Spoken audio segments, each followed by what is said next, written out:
What's up, guys? This is Zeus at Atomic Maniac Productions, and for this video we're going all the way back to 1998.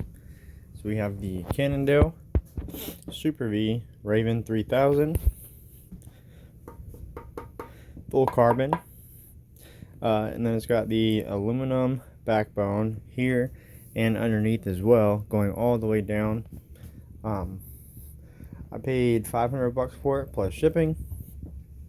It's got the Fatty headset here, the Fatty SL fork, and then so the wheels, they're both Mavics.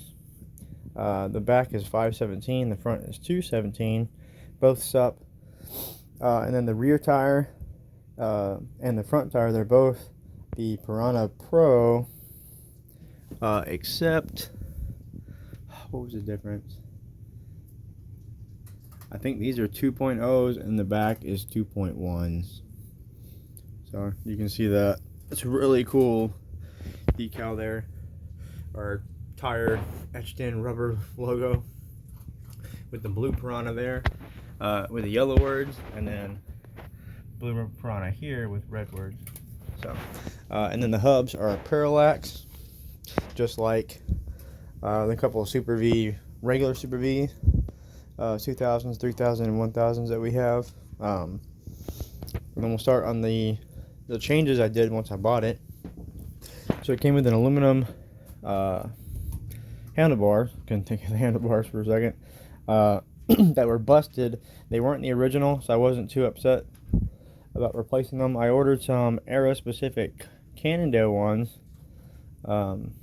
Well, a few years younger than 1998, but they were carbon, they were Canonndale, and unfortunately they're like super duper long for someone that's like 8 feet tall, so they have to be cut, and I don't have a pipe cutter right now. But I did find these SRAM, the Travative owned by SRAM Noir Team, that are the perfect width.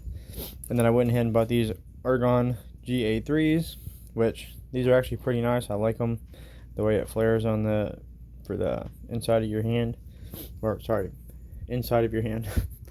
And then so they got arch for brakes, and you can put disc brakes in the rear, but not in the front, not for that fork, unless somebody makes an adapter or something, but I don't see it being possible. And then the front, the shifters, so we've got XTR, and you come down here and we've got XTR crankset with XTR, actually, yeah, this should also be XTR.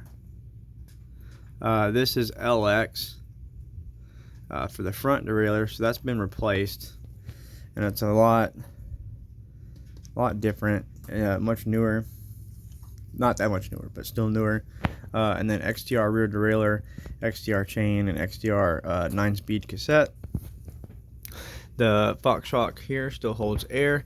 The cable system, these are also arch rivals in the rear, arch rivals in the front.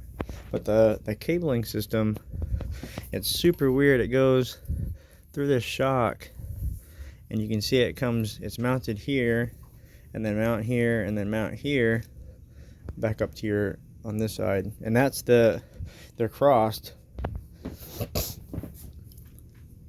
and it's weird, but it makes sense because that's your front derailleur coming from that side down this way to the points.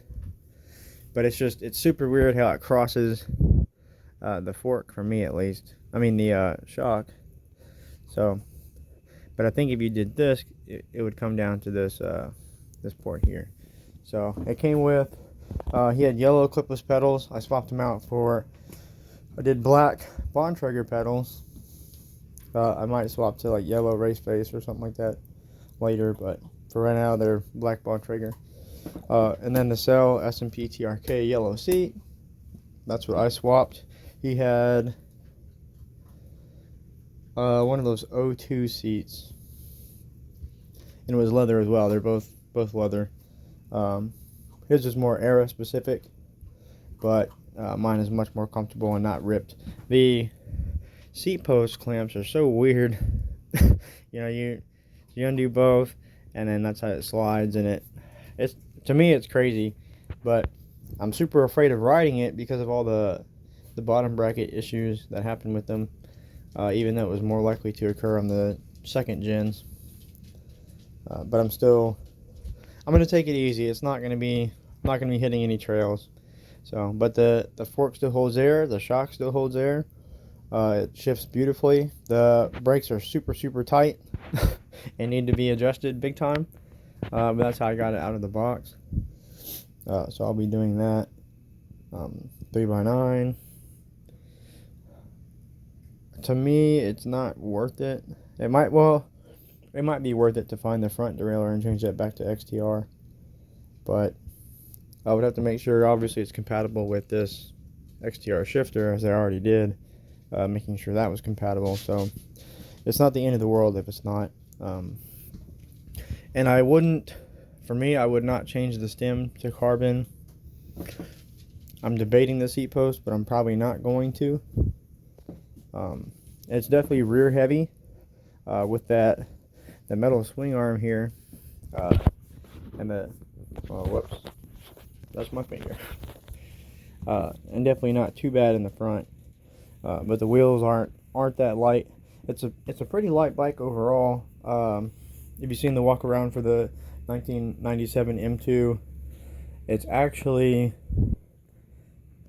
I would wager it's probably only like 3 pounds, if at maximum, heavier than the M2, which is crazy if you think about it. You know, it's no road bike, but it is full carbon, and there's barely any scratches. There's one scratch here on the end, a few little light scratches, and that's about it. So, but stay tuned. I also got my regular SuperV I'll be doing a video on at some point, and we might try and find Canonndale carbon bottle cage. So thanks for watching.